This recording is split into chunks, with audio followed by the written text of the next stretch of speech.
கிரீடம் ஃபேன்ஸுக்கு வணக்கம். சிஎஸ்கே என்னடா பண்ணி வச்சிருக்கீங்க அப்படிங்கிற மாதிரி தான் கேட்க தோணுது. மும்பை, ஆர்சிபி இவங்கலாம் விளையாடும்போது எப்படி இருந்த டீம் இப்படி ஆயிடுச்சு அப்படிங்கிற மாதிரியும் கேட்க தோணுது. என்னதான் பிரச்சனை பண்ணாங்க? டீம்ல ரொம்ப முக்கியமான பிரச்சனை இவங்க தான். இவங்கள தூக்குனா சரியாயிரும் அப்படிங்கிற மாதிரி பல பேர் சொல்லியிருக்கிறாங்க. ஸோ எக்ஸ்பீரியன்ஸான பிளேயர்ஸ், கிரிக்கெட் வர்ணனையாளர்கள் இவங்கெல்லாம் பேசினாலுமே இது கரெக்ட்டா உண்மையாலுமே சிஎஸ்கே என்ன மிஸ்டேக் பண்ணாங்க? எதனால எல்லாமே ப்ராப்பரா அவங்க எடுத்தும் ஏன் இப்படி போச்சு அப்படிங்கிறத பார்க்கலாம். அதுக்கு முன்னாடி ஃபர்ஸ்ட் டைம் சேனலுக்கு வரீங்கன்னா மறக்காம சப்ஸ்கிரைப் பண்ணி சப்போர்ட் பண்ணுங்க. அப்பதான் அப்டேட் எல்லாமே எங்களை வந்து சேரும். சரி வாங்க வீடியோக்குள்ள போலாம். ஸோ ஃபர்ஸ்ட் ஆஃப் ஆல் முன்னாடி பார்க்க வேண்டிய விஷயம், சிஎஸ்கே ஸ்குவாட் வைஸ் நல்ல ஸ்குவாடு தான். பிரசாந்த் வீரு, கார்த்திக் சர்மா, உர்வில் பட்டேல், பயங்கரமான ஒரு யங்ஸ்டர் அதிரடி லைனப் எல்லாம் வச்சிருக்கிறீங்க. ராமகிருஷ்ணா கோஸ் எல்லாம் வச்சிருக்கிறீங்க. எல்லாம் ஓகே தான். பட் இருந்தாலுமே டீம் வந்து இவங்க எப்படி எடுப்பாங்க அப்படின்னா, யங்ஸ்டர்னா யங்ஸ்டராகவே வந்துடுறாங்க, எக்ஸ்பீரியன்ஸ்னா எக்ஸ்பீரியன்ஸாகவே போயிடுறாங்க. ஒரு மிக்ஸ்அப் லைனப் அப்படிங்கிறது இருக்க மாட்டேது, மிக்சடு லைனப் அப்படிங்கிறது இருக்க மாட்டேது. லைக் இப்போ சூரியவன்சி மேலே டாப் ஆர்டரில் ஆடுறாரு. அவர் ஏன் இவ்வளோ ஃப்ரீ ஃப்ளோயிங்காக சூப்பராக ஆடுறாரு அப்படின்னா, அவருக்கு கீழே துருவ் ஜுரேல், அதுக்கப்புறம் வந்துட்டு ரியான் பராக், சிம்ரன் ஹெட்மயர், டானவன் ஃபெரேரா, ரவீந்திர ஜடேஜா அப்படிங்கிற டீப் பேட்டிங் லைனப் இருக்கு. எக்ஸ்பீரியன்ஸ் கவர் பண்ணி மேலே சப்போர்ட் பண்ணுறாங்க. அதனால தான் ஜெய்ஸ்வாலும் சூரியவன்சியும் ஃப்ரீயாக ஆடுறாங்க. நியாயப்படி சென்னை சூப்பர் கிங்ஸ் என்ன பண்ணியிருக்கணும் தெரியுமா? இந்த ருத்ராஜ் கேக்வாட போன சீசன் வந்துட்டு ஒன் டவுன்ல ஆடிட்டு இருந்தாரு. ஓப்பன் பண்ண சொன்னா ஒன் டவுன்ல வந்தாரு. இந்த சீசன் ஆக்சுவலா ஒன் டவுன்ல வரக்கூடிய டைமுங்க. ஏன்னா சிஎஸ்கே உடைய லைனப்ல எக்ஸ்பீரியன்ஸ் ஆனது 2 பேர் தான். ஒன்னு ருத்ராஜ், இன்னொன்னு சஞ்சு சாம்சன். 2 பேருமே டாப்ல இறங்கிட்டாங்க அப்படின்னா, விக்கெட் போச்சு அப்படின்னா ஃபுல் அண்ட் ஃபுல் யங்ஸ்டர்ஸ். அதாவது இந்த கார்த்திக் சர்மா, பிரசாந்த் வீரு இவங்க தான் இருக்காங்க இல்லையா? அவங்க என்ன பண்ணுவாங்க? சிவம் துபே வரைக்கும் அவங்க எப்படி கேமை ரொட்டேட் பண்றதா, அடிக்கிறதாங்கிற மாதிரி பயங்கர ப்ரெஷர் இருக்கும். ஸோ என்ன பண்ணணும் அப்படின்னா, இதுக்கு தான் ஆயுஷ் மாத்திரையை பவர் பிளேவை யூட்டிலைஸ் பண்றா தம்பி, நீ எப்பவும் போல போய் பவர் பிளேலேயே ஆடு, ஒன் டவுன்ல நான் பாத்துக்கிறேங்கிற மாதிரி ருத்ராஜ் வரணும். ருத்ராஜ் ஆல்ரெடி பல இன்டர்வியூல சொல்லியிருக்காரு, எனக்கு பொசிஷன் முக்கியம் கிடையாது, நம்பர் 3, நம்பர் 4, நம்பர் 6 எங்க வேணாலும் ஆடுவேன் அப்படிங்கிற மாதிரி சொல்லியிருக்காரு. அப்படி பண்ணும்போது ஏன் நீங்க அடிச்சு பிடிச்சி ஓப்பனிங் பொசிஷனுக்கு போறீங்க? சஞ்சு சாம்சன் அண்ட் ஆயுஷ் மாத்திரை ஓப்பன் பண்றது தான் பெட்டர். ஒன் டவுன்ல ருத்ராஜ் வரணும். Number 4 Urvil Patel guys.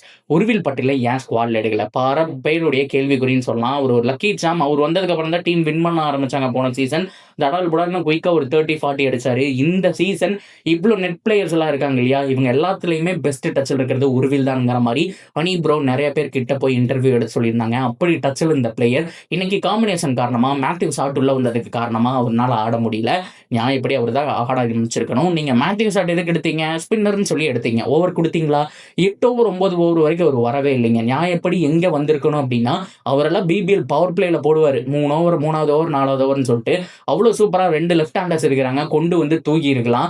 So captain Ruturaj கேப்டனா ஸ்பின்னர்ஸை விரும்பாத ஒரு ஆளு, இதெல்லாம் பண்ணக்கூடிய ஆளு உங்களுக்கு அப்புறம் எதுக்கு மேத்யூ ஷாட்? பேட்டிங்லேயே ஓகே, பேட்டிங்ல நம்பர் 4, நம்பர் 5லயே அவர் ஆடுவாரு, ஓப்பனிங்ல ஆடுவாரு. இந்த காம்பினேஷனுக்கு எதுக்குங்க? உர்வில் பட்டேலுக்கே போயிருக்கலாம். உர்வில் பட்டேல் இருந்தா அவர் கொஞ்சம் புஷ் பண்ணியிருப்பாரு. அதுக்கப்புறம் டெவால் பிரேவிஸ் இல்ல கைஸ், அவர் வந்துட்டு சரியாயிடுவாரு. சரியாயிடுச்சு. நெக்ஸ்ட் மேட்ச் பார்த்தோம் அப்படின்னா டெவால் பிரேவிஸ் நம்பர் 5ல வைக்கலாம், 6 தூபே வைக்கலாம். அதுக்கப்புறம் ஒரு பிரசாந்த் வீர், அதுக்கப்புறம் வந்துட்டு நீங்க இப்போ சூப்பரா நம்ம ஓவர்டன் அப்படிங்கிற மாதிரி இந்த லைனை போடுறது அப்படிங்கிறது மச் பெட்டர் அப்படிங்கிற மாதிரி நான் சொல்லுவேன். எல்லாம் ஓகே தான். நீங்க சூஸ் பண்ற லைன் அப், பிளேயர்ஸுடைய பொசிஷன் தான் முக்கியம். உர்வில் பட்டேல் கண்டிப்பா வேணும் கைஸ். கார்த்திக் சர்மா இன்னைக்கு பார்த்துருப்போம், ஒரு யங்ஸ்டர் எவ்வளோ ப்ரெஷர்னு சொல்லிட்டு. நிறைய பேர் நோட் பண்ணீங்களான்னு தெரியல, சூரியவன்சியோட கேட்ச் டிராப் ஆனதுக்கப்புறம் அப்படியே அவர் வந்து ஸ்டம்பிச்சு போயிட்டாரு. க்ரௌட் எல்லாமே நம்மளை பார்ப்பாங்களோ சிரிப்பாங்களோ அப்படிங்கிற மாதிரி அந்த பவுண்டரி லைன் பக்கமே ஒரு 2 செகண்ட் விட்டுட்டாரு, 4 விட்டதுக்கு அப்புறம் அப்படிங்கிற மாதிரி சொன்னோம். ஸோ இந்த மாதிரி யங்ஸ்டருக்கு கொஞ்சம் பயம் அப்படிங்கிறது இருக்க தான் செய்யும். சூரியவன்சி 15 வயசு பையனுக்கு இல்லை அப்படின்னா அவங்க அந்த அளவுக்கு டாப்ல கொடுத்து கவர் பண்ணி வச்சிருக்காங்க. நீ ஃபர்ஸ்ட் பால்லேயே அவுட் ஆகிட்டு வந்தாலும் பிரச்சனை இல்லடா தம்பி, உன் கேம் ஆடுற அப்படிங்கிற மாதிரி. ஃபர்ஸ்ட் பால் கேட்ச் போச்சு, ஆனால் அடுத்த பால் தூக்கி 6 அடிச்சுட்டான். இதெல்லாம் பார்த்து அவனுக்கு பயமே இல்லை. இந்த மாதிரி ஒரு ஃப்ரீடம் வேணும். இப்போ team wise CSK super team தான், யாருமே குறை சொல்ல முடியாது. Anshul Kamboj good bowler, Khaleel Ahmed good bowler, Matt Henry good bowler. இவங்களுடைய ரொட்டேஷன் ஆல்சோ தப்புங்க.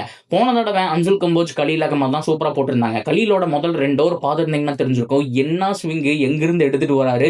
அவ்வளோ சூப்பராக போட்டாரு. ஃபர்ஸ்ட் பால் டப்புன்னு போடுவார் பாருங்க ஜெய்ஸ்வாலுக்கு, அது நாட் அவுட் தான், பட் செம்ம டெலிவரி. இப்படிப்பட்ட ஆட்களை பவர் பிளேல போட்டுட்டு வேற வழி இல்லாமல் மேட் ஹென்ரியை நீங்க டெத் ஓவர்ஸ்லேயே போடலாம். ஸோ அந்த ஸ்பின்னர்ஸை முன்னாடியே ஏர்லியாக ரொட்டேட் பண்ணோம். இது போக எக்ஸாம்பிளுக்கு வேணும் அப்படின்னா ராமகிருஷ்ணா கோஸை உள்ளே எடுத்துட்டு வந்து அவரை தாராளமாக வந்துட்டு ஒரு ஆல்ரவுண்டர், அது மட்டும் இல்லாமல் பேட்டிங் டெப்த்தும் கிடைக்கும். இந்த மாதிரி மாத்திரா மட்டும்தான் சிஎஸ்கே மேலே வர முடியும். இது ஒரு லாங் டோர்னமெண்ட், முன்னாடியே தப்பு சரியை பண்ணி ஆகணும். ஏன்னா அடுத்த 3 மேட்சுமே மரண மேட்ச் சிஎஸ்கேக்கு. யார் யார் கூட அப்படின்னா பஞ்சாப், ஆர்சிபி, டிசி, இந்த ஸ்குவாடை வச்சுட்டு போய் எப்படி அடிக்க போறாங்க? ஸோ தோனி ஒரு எக்ஸ்பீரியன்ஸ் பிளேயர் வந்து டீம்ல இருந்தா என்ன, நிறைய பேர் கேட்பாங்க, தோனி இருந்தா என்ன பண்ணியிருப்பாரு அப்படின்னு சொல்லிட்டு. அவர் பேட்டிங் ஆடுறாரோ இல்லையோ, டீமோட வைப் அப்படிங்கிறது கொஞ்சம் டிஃப்ரெண்டா இருக்கும். யங்ஸ்டர்ஸ்க்கு ஓரளவுக்கு நம்பிக்கை குடுக்குற மாரி ஒரு காம்பினேஷன் ஏதோ மாத்தி வச்சிருப்பாங்க. பட் இருந்தாலுமே அந்த ஒரு எக்ஸ்பீரியன்ஸ் மிஸ் ஆகுது. பட் இருந்தாலுமே இப்ப தோனி ரிட்டயர்ட் ஆயிட்டா என்ன பண்ண முடியும்? இந்த ஸ்குவாட வச்சு தானே ஆடி ஆகணும். ருத்துராஜ், சட்டுப்புட்டுன்னு ஒரு பிளான யோசிச்சாகணும். இருக்கக்கூடிய பிளேயர்ஸ காம்பினேஷன் வைஸ் எப்படி கொண்டு வரணும் அப்படிங்கிறத பார்க்கணும். ஸோ லாங் டோர்னமெண்ட் தான் இனிஷியலாவே சரி பண்ணணும். இல்லன்னா ரொம்ப கஷ்டம். சென்னை சூப்பர் கிங்ஸ் உண்மையாலுமே இந்த சீசன் ரொம்ப கஷ்டப்படுவாங்கன்னு தோணுது. ஆன் பேப்பர்ல நம்ம பார்த்தோம், ஆஹோ ஓஹோன்னுலாம் சொன்னோம். ஆனா காம்பினேஷன்ல மிஸ்டேக் பண்றாங்க. 11 சூஸ் பண்றதுல மிஸ்டேக் பண்றாங்க அப்படிங்கிறது தான் ரொம்ப ரொம்ப வருத்தமான விஷயம். ஸோ சர்ஃப்ராஸ் கான்லாம் சூப்பர் பிளேயர் கைஸ், நான் இல்லன்னு சொல்லல. நம்பர் 4, நம்பர் 5ல ஆடக்கூடிய பிளேயர் இல்ல. அதுதான் முக்கியமான விஷயம். அவர் ஓப்பனரா நல்லா பண்ணியிருக்கிறாரு. ஒன் டவுன்ல நல்லா பண்ணியிருக்கிறாரு. ஆனா உங்களுக்கு ஓப்பனிங்க்கும், ஒன் டவுனுக்கும் இடம் இல்ல அப்படிங்கிற பட்சத்துல சர்ஃப்ராஸ் கான் எடுக்கிறதுக்கு பதிலா அந்த இடத்துல உருவில் பட்டேல் எடுக்கிறது தான் பெட்டர் அப்படிங்கிற மாரி நான் நினைக்கிறேன். ஸோ பவுலிங்க பொறுத்தவரைக்கும் ராமகிருஷ்ண கோர்ஸ கொண்டு வரலாம். அன்சுல் கம்போஸ், ராமகிருஷ்ண கோஸ், கலீல் அகமது அண்ட் ரொம்ப முக்கியமா மேட் ஹென்றி 4 ஃபாஸ்ட் பவுலர்ஸ் இருப்பாங்க. ஸ்பின்னர்ஸ பொறுத்தவரைக்கும் பிரசாந்த் வீர் வேணும்னா பிரசாந்த் வீர், அதுக்கப்புறம் நூர் அகமதுன்னு சொல்லிட்டு 2 பேர் இருப்பாங்க. இந்த லைன போடுறது தான் மச் பெட்டர் அப்படிங்கிற மாரி தோணுது. சிஎஸ்கே பொறுத்திருந்து பார்ப்போம். இது எல்லாமே வந்துட்டு ரெக்கவர் பண்ணும். சரி, ஓகே. மத்த டீமோட யங்ஸ்டருக்கும் சிஎஸ்கேக்கும் என்ன பிரச்சனை? அவங்கலாம் ஈஸியா 200 அடிக்கிறாங்க. சிஎஸ்கே ஏன் அத பண்ணல அப்படின்னு கேட்டீங்கன்னா, யங்ஸ்டர் எல்லாமே ஓகே. அவங்களுடைய ஆட்டிட்யூட் தான் ரொம்ப முக்கியம். 128 அடிச்சாங்க இல்லையா? அவங்களோட பவுலர்ஸோட ஆட்டிட்யூடோ, ஃபீல்டர்ஸோட ஆட்டிட்யூடோ பார்த்தீங்களா?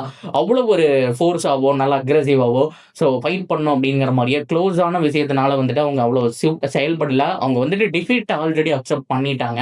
அதுதான் பிரச்சனை. ஆட்டிட்யூட் ரொம்ப ரொம்ப முக்கியம். அந்த ஆட்டிட்யூட் இல்லன்னா ரொம்ப கஷ்டம். மாத்துறாங்களா? இத பண்றாங்களா? சென்னை சூப்பர் கிங்ஸ்ல என்னதான் பிரச்சனை ஓடிட்டு இருக்கு அப்படிங்கிறத பார்க்கலாம். இந்த 4 பிளேயர வந்துட்டு ரொட்டேட் பண்றது தான் முக்கியம். உருவில் பட்டேல் வரணும், பிரசாந்த் வீர் வரணும், ராமகிருஷ்ண கோஸ் வரணும். அண்ட் பிளேயிங் 11 ரொட்டேஷன்ஸ் அப்படிங்கிறது ரொம்ப முக்கியம். எந்த இடத்துல அவங்கள நம்பர் 4, நம்பர் 3 இந்த பொசிஷன்ல மாத்தணும். இதெல்லாம் நடந்தா சிஎஸ்கே வந்துட்டு கண்டிப்பா கம்பேக் குடுப்பாங்க அப்படிங்கிறது என்னோட பிரெடிக்ஷன். நீங்க என்ன நினைக்கிறீங்களோ கமெண்ட்ல சொல்லலாம். இந்த மாரி இன்னொரு வீடியோவோட மீட் பண்றேன். See you soon guys.